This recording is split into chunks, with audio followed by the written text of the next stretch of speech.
आपको रखना है।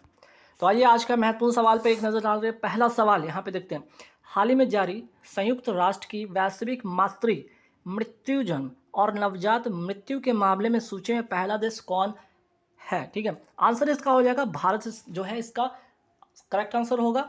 आपके 4 ऑप्शन होंगे लेकिन आंसर जो करेक्ट होगा वो होगा भारत होगा। ठीक है, नेक्स्ट सवाल पे आते हैं। यहाँ पे पूरे विश्व में यूनिकॉर्न, ठीक है, यूनिकॉर्न के मामले में भारत की रैंक कौन सी हो गई है? तीसरी हो गई है। पूरे विश्व में यूनिकॉर्न के मामले में भारत का जो स्थान हो गया तीसरा। तो पहले स्थान पे कौन है? आपका अमेरिका है। दूसरे स्थान पर है आपका चाइना। ठीक है, फिर आगे बढ़ते हैं, बात करते हैं यहाँ पे कि ग्लोबल फायर पावर इंडेक्स में भारत की कौन सी रैंक हो गई है? चौथा रैंक हो गया। ठीक है, तो पहले पर कौन सा है? अमेरिका। दूसरे पे कौन सा है? रशिया। और तीसरे पे है आपका चाइना। तो मोस्ट इंपॉर्टेंट क्वेश्चन है, ध्यान रखिएगा, ग्लोबल फायर पावर इंडेक्स में भारत की कौन सी रैंक है? चौथी। नेक्स्ट सवाल पे आते हैं, हाल ही में Laureus sports man of the year 2023 किसे मिला है? आंसर हो जाएगा लियोनेल मेसी ने। ठीक है, लियोनेल मेसी ने। ये वही मेसी हैं जो अर्जेंटीना के खिलाड़ी हैं, जो अर्जेंटीना की बात अगर यहाँ पे करते हैं, अच्छा यहाँ पे नोट कर लीजिएगा, ये कहाँ के खिलाड़ी हैं? अर्जेंटीना के खिलाड़ी है। ठीक है, और अर्जेंटीना के खिलाड़ी हैं इसलिए ये महत्वपूर्ण और भी बन जाता है क्योंकि अभी हाल ही में जो आपका फीफा जो हुआ था वर्ल्ड कप, ठीक है, फीफा जो वर्ल्ड कप हुआ था, फीफा कप हुआ था, जिसमें कौन सा देश जीता था? अर्जेंटीना ने जीता था। किसको हराकर? फ्रांस को हराकर जीता था। फीफा वर्ल्ड कप 2022 का 22वां संस्करण अर्जेंटीना ने जीता और अर्जेंटीना के ये खिलाड़ी हैं लियोनेल मेसी, इसलिए इनको Laureus sports man of the year 2023 मिला है। ठीक है, अगर बात करते हैं ये अवार्ड पहली बार किसको मिला था? टाइगर वुड्स को मिला था, गोल्फ के खिलाड़ी हैं, ये ध्यान रखना है आपको।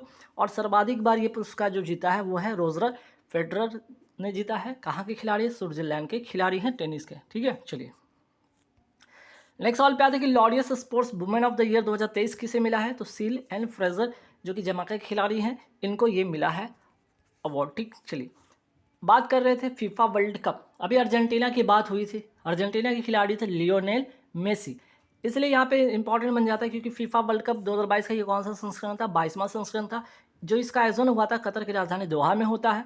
शुभंकर इंपॉर्टेंट लाइवा याद रख लीजिएगा। विजेता टीम था वो अर्जेंटीना, किसको हराकर? फ्रांस को हराकर। अब इसमें इंपॉर्टेंट बात क्या बन जाता है कि गोल्डन बूट का अवार्ड किसको मिला, है ना? गोल्डन बूट का अवार्ड मिला किलियन एम्बाप्पे। ठीक है, एम पाम्पे को मिला है। याद रखिएगा कहाँ के खिलाड़ी थे ये? फ्रांस के खिलाड़ी हैं। ठीक है, गोल्डन बूट का अवार्ड मिला किसको? आपका किलियन एम्बाप्पे को। ठीक है, यहाँ पे हटाइए, ये मिसप्रिंट हो गया। ठीक है, किलियन एम्बाप्पे जो कि फ्रांस के खिलाड़ी हैं। चलिए नेक्स्ट सवाल पे आते हैं। तो बात आगे होगा कि ठीक, गोल्डन बॉल, ठीक, गोल्डन बॉल अवार्ड ये किसको मिला? गोल्डन बॉल का अवार्ड मिला इसमें लियोनेल मेसी को। कहाँ के खिलाड़ी हैं? अर्जेंटीना के। तो फीफा वर्ल्ड कप से रिलेटेड ये 3-4 बात, ठीक है, ये 3-4 जो बातें हैं ना, आप ध्यान में रखिएगा, बिल्कुल आपके एग्जाम में छपेंगे। ठीक है, वहीं एक नज़र डालिएगा कि भारत में कौन सा यहाँ पे हुआ था अंडर 17 महिला फीफा वर्ल्ड कप 2022 का आयोजन हुआ था, कहाँ पे हुआ था? भारत में हुआ था, इसलिए इंपॉर्टेंट है, इसको भी याद रखिएगा। और शुभंकर था इसका ईवा, और इसमें विजेता टीम कौन थी?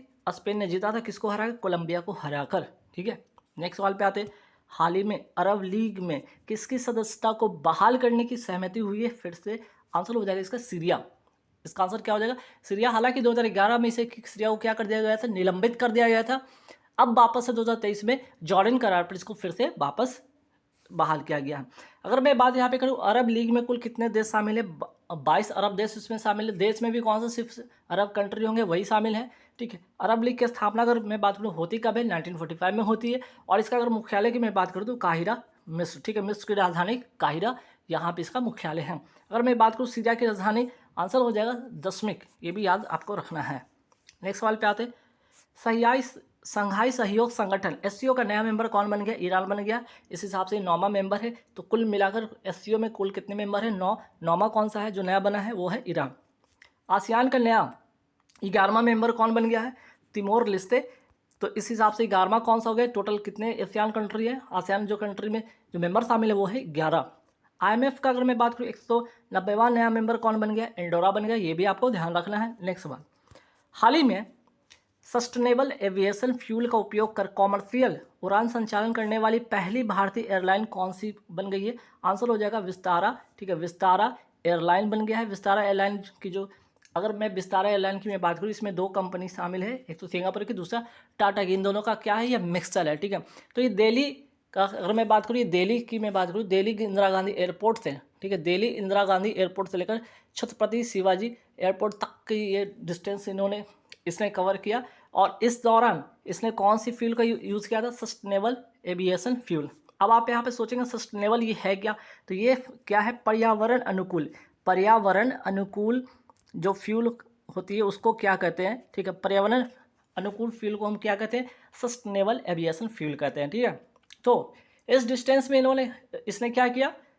तो 17% की मैं बात करूँ, 17% इन्होंने, एक तो 87% जो है और प्लस 17%, 87% इन्होंने जेट फ्यूल का यूज़ किया है, 17% आपका पर्यावरण अनुकूल जेट सस्टेनेबल एविएशन फ्यूल का यूज़ किया है। ठीक है, चलिए नेक्स्ट सवाल पे आते हैं। सवाल ये भी बन सकता है, मिश्रित ईंधन का उपयोग करने वाली पहली एयरलाइंस कंपनी कौन थी? Spice jet. ठीक है, स्पाइस जेट ध्यान रखिएगा। और मिश्रित ईंधन में ये क्या था ये? तो इसमें एक तो जेट ईंधन होता है, वो होता है जेट फ्यूल, और दूसरा क्या इसमें मिलाया था भाई, वो था जेट्रोफा। ठीक है, ये भी आपको ध्यान रखना है। दिल्ली से देहरादून और 2018 में, ये भी याद आपको रखना है, दिल्ली से देहरादून की जब इसने सफ़र तय की, इसमें मिश्रित ईंधन का उपयोग करने वाली पहली कंपनी बन गई है। चलिए नेक्स्ट सवाल पे आते हैं कि हाल ही में हरे कृष्णा हेरिटेज टावर, हरे कृष्णा हेरिटेज टावर का शिलान्यास कहाँ पे किया गया?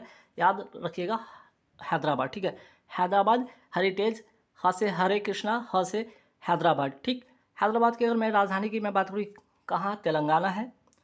अगर हैदराबाद की बात हो रही तो ये भी एक यहाँ से पॉइंट आप ध्यान रखिएगा कि हैदराबाद में क्या है, तो आपका स्टैचू ऑफ इक्वलिटी है। और किसकी प्रतिमा यहाँ पे स्थापित की गई है? संत रामानुजाचार्य जी की प्रतिमा स्थापित की गई है। ठीक है, नेक्स्ट सवाल पे आते हैं कि आंध्र प्रदेश, आंध्र प्रदेश की जो नई राजधानी क्या घोषित की गई है? विशाखापत्तनम अब नया राजधानी होगा। इसके पहले कुछ है ना, इसके पहले क्या था?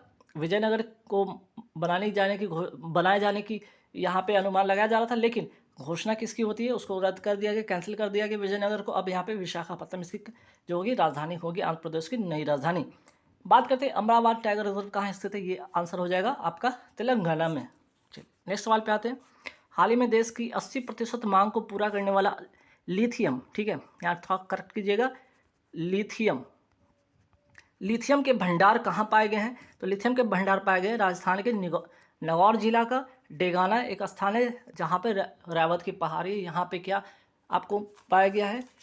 लिथियम के भंडार, जो कि पूरे 80% जो है क्या पूरा कर देगा? ये भारत अपने देश में जो 80% इसकी जो मांग है उसको ये अकेला खुद ही पूरा कर देगा। पहले क्या था कि 60% चाइना से इंपोर्ट किया जाता था, पहले चाइना से क्या किया जाता? इंपोर्ट किया जाता था। लेकिन अब इस तरह से अगर यहाँ से 80% अगर खुद ही ये भंडार को पूरा कर देगा, इसकी मांग को पूरा कर देगा, तो चाइना से जो है डिपेंडेंसी हमारी ख़त्म हो जाएगी। चलिए नेक्स्ट सवाल पे आता है कि राइट टू हेल्थ बिल लागू करने वाला पहला राज्य कौन सा है? ये याद रखिएगा, राजस्थान। वही बात करते हैं एडवोकेट प्रोटेक्शन एक्ट को लागू करने वाला पहला राज्य बन गया राजस्थान। तो राजस्थान से 2-3 बातें और भी, राइट टू हेल्थ बिल, फिर उसके बाद आपका एडवोकेट प्रोटेक्शन एक्ट। ठीक है, राजस्थान में हाल ही में 19 जिले जोड़े गए हैं। ठीक है, 19 जिले हाल ही में जोड़े गए, तो इस हिसाब से वर्तमान में राजस्थान में कुल कितने जिले हो गए? 50 जिले हो गए हैं। नेक्स्ट सवाल पे आते हैं, हाल ही में सक्षम लर्निंग प्रबंधन सूचना प्रणाली को किसने लॉन्च किया है? आंसर इसका होगा स्वास्थ्य और पर्यावरण कल्याण मंत्रालय के द्वारा, और इसके जो मंत्री हैं, केंद्रीय मंत्री मनसुख मंडाविया के द्वारा इसको लॉन्च किया गया है। नेक्स्ट सवाल पे, साथी पोर्टल किसके द्वारा लॉन्च किया गया? कृषि मंत्रालय, और इसके जो मंत्री कौन है? इसके मंत्री हैं नरेंद्र सिंह तोमर। ठीक है, नेक्स्ट सवाल पे आते हैं।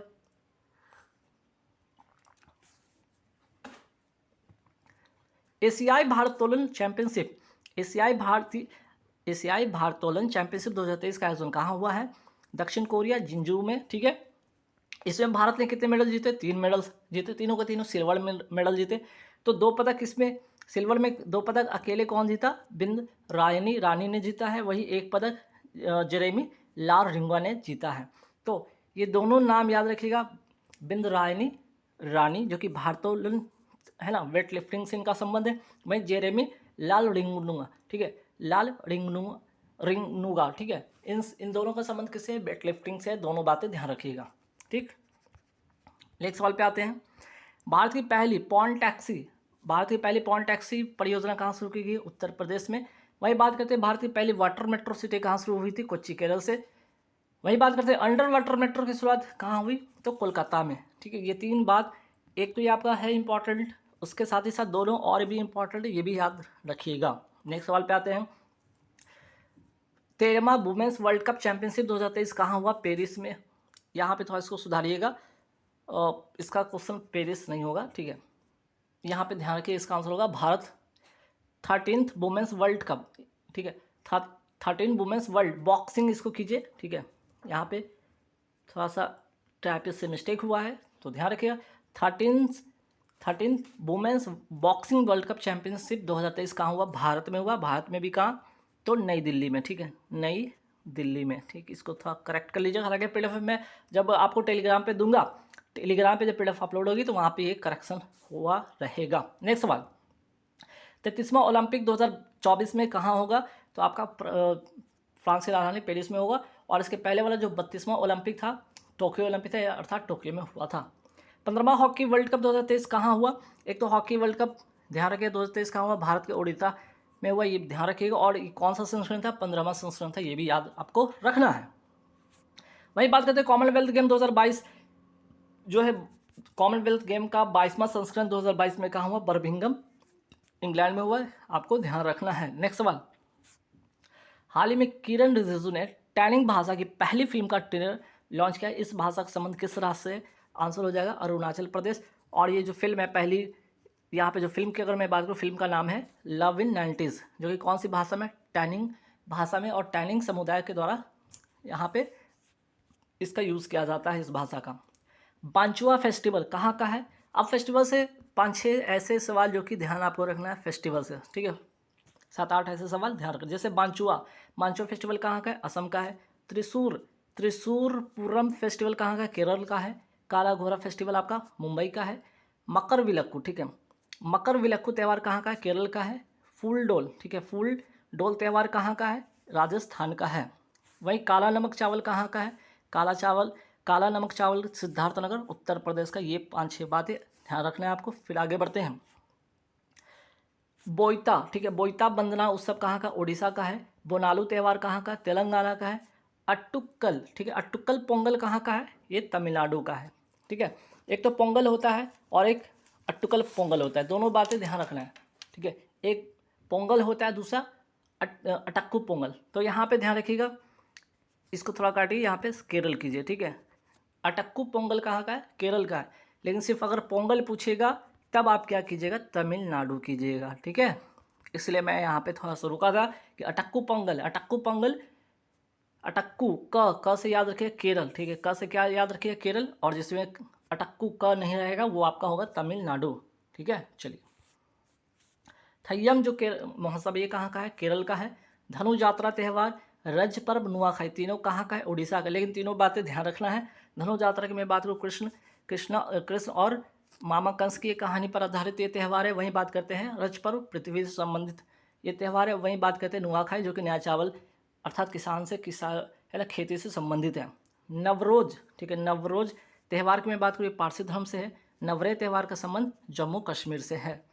पहला कैरल शील्ड्स पुरस्कार 2023 किसे प्रदान किया गया? फातिमा असगर को प्रदान किया गया।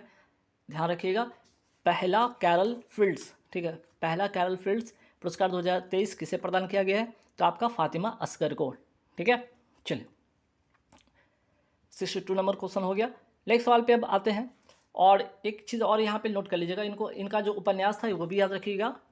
व्हेन वी वर सिस्टर्स, ठीक है, ये इनका क्या था? नोवेल था। ये इनका नोवेल है, ये याद रखिएगा। नेक्स्ट, साहित्य अकादमी पुरस्कार 2022-23 में इसके साहित्य अकादमी पुरस्कार किसको मिला है हाल ही में? हिंदी में बद्री नारायण को। और कौन से उपन्यास के लिए? तुमरी शब्द के लिए।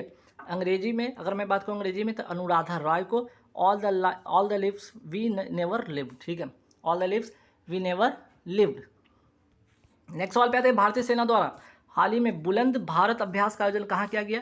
अरुणाचल प्रदेश में किया गया है।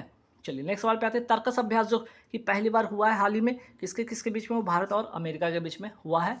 हाल ही में देवाकी, ठीक है, दावकी, सॉरी, हाल ही में दावकी भूमि बंदरगाह, इंपॉर्टेंट क्वेश्चन, का उद्घाटन कहाँ किया गया, मेघालय में किया गया है। और भारत तथा बांग्लादेश के बीच व्यापार और वाणिज्य को बढ़ावा देने के लिए इसका यहाँ पे उद्घाटन किया गया है, ठीक है। तो ध्यान रखिएगा, मेघालय में ये इसका उद्घाटन हुआ, और किसका है, तो भारत और बांग्लादेश के बीच का ये भारत और बांग्लादेश के बीच बनाया गया ये बंदरगाह है, ठीक है। नेक्स्ट सवाल पे आते हैं मेघालय के।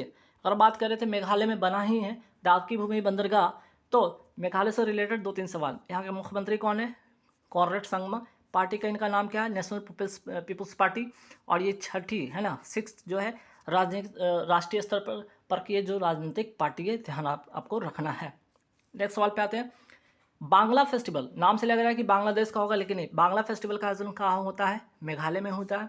मैत्री पाइपलाइन किन दो देशों के बीच का, भारत और बांग्लादेश का है, और इसी से यहाँ पर डीजल की सप्लाई होगी, ठीक है। नेक्स्ट, मिताली हो गया, बंधन हो गया, मैत्री एक्सप्रेस, इन सब का संबंध किससे, भारत और बांग्लादेश से है।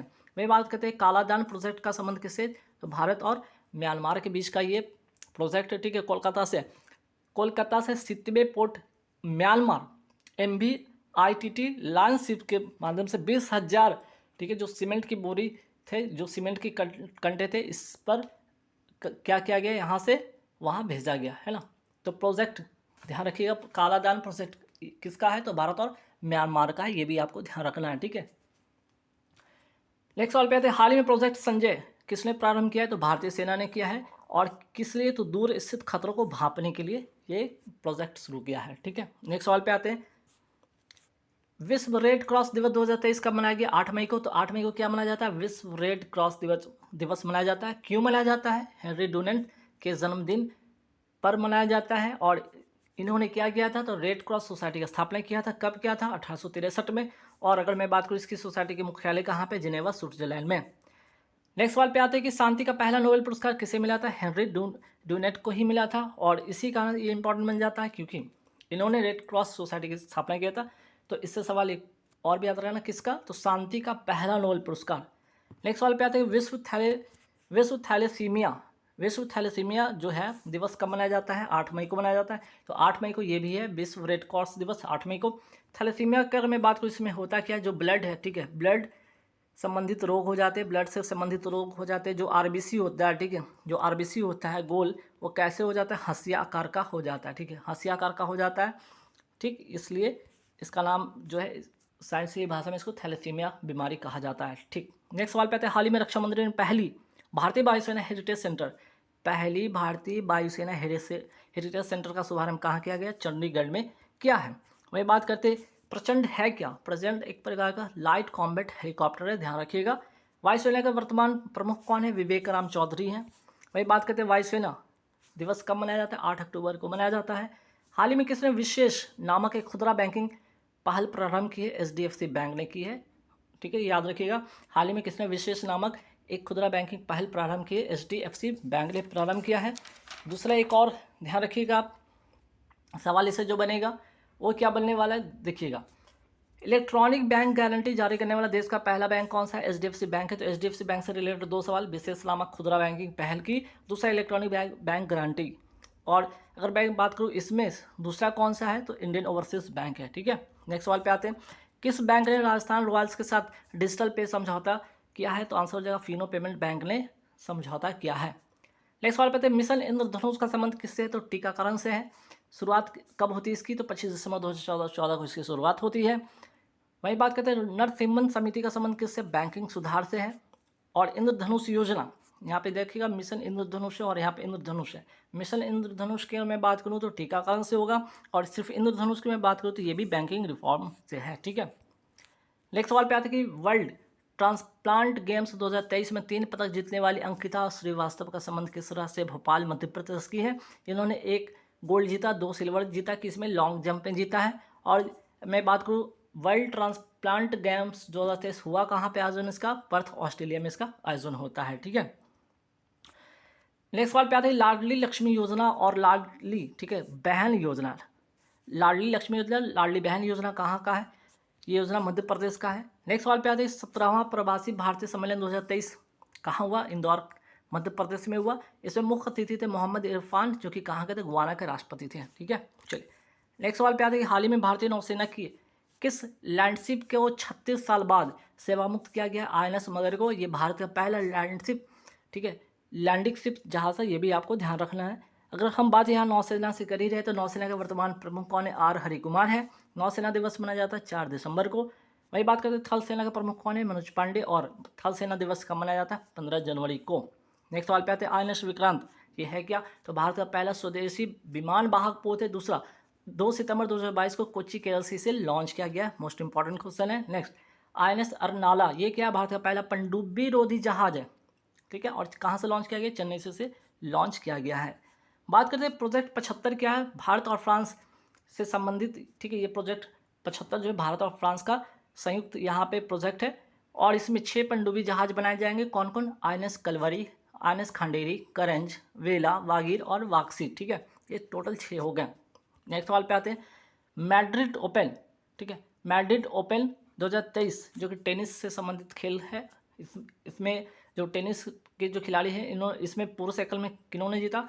आंसर हो जाएगा पुरुष एकल विजेता इसमें है कार्लेस, ठीक है, कार्लेस अल्कराज जो कि स्पेन के खिलाड़ी। वही बात करते हैं महिला एकल विजेता इसमें कौन रही? आर्यन सबलेंका जो कि बेलारूस की हैं। तो बात यहाँ पे मैड्रिड की हो रही, तो मैड्रिड की राजधानी क्या हो जाएगी? किसकी राजधानी? तो स्पेन की राजधानी, ये भी आपको ध्यान रखना है। एक दो यहाँ पे एक और सवाल ध्यान रखिएगा, स्टुटगार्ट, ठीक है, स्टुटगार्ट ओपन 2023 विजेता कौन है? ईगा स्वेटक, याद रखिएगा, ईगा स्वेटक, ठीक है, जब कहाँ के खिलाड़ी है? पोलैंड के खिलाड़ी, ये भी ध्यान रखिएगा। चलिए, तो यहाँ पे पूरे गाइस जैसा मैंने बताया आपको 100 क्वेश्चन मैं कराने वाला हूँ डेली का।